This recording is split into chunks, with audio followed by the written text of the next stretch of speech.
presented by Monadic Music। Hello के बजै छी? डीजे दीपक राज गनौली।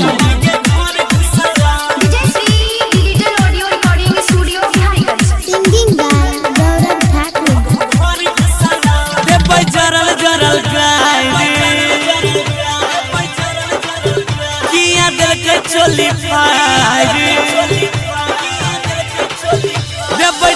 जरल गाय किया दल का चोली फायर जरल जरल गाय किया दल का चोली फायर काला रे पकड़ा एकर फेर घुसला मुखिया के बेटा मागे घर घुसला पदुआ के पोता मागे घर घुसला।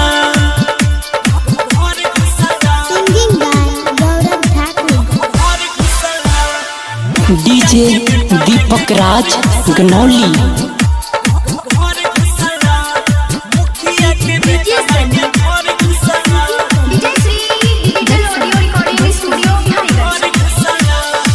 लागत के तनो के खर्चा थाना में तोरवे बेचरसा साफे ने कोरिया के छोड़ा बे मयो दौड़बै लेके हमें फरसा बेसी बनै छै ना बाबे ओकरा छोड़ा बनै अब पूरे पंचायत के सामना में ले हिसाब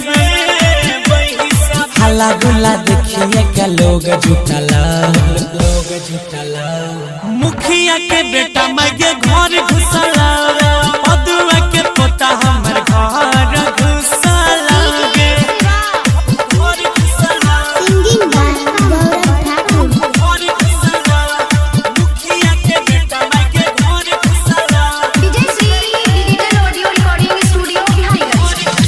मारी के लगा देबै दाती जैते पागल खाना राची कोरिया छे बारिया बंडा हे गए छिए प्रमुख के नाती जाने पशुपति बात गौरव आज रहे साथ हमरा जिंदगी के संग में उ कर देलकै घात हे गे लागे छै कि ओकर करम फुटला छोड़बै ने ओकरा मुखिया के बेटा हमर घर घुसला सालानी बना सके घर डीजे दीपक राज गनौली।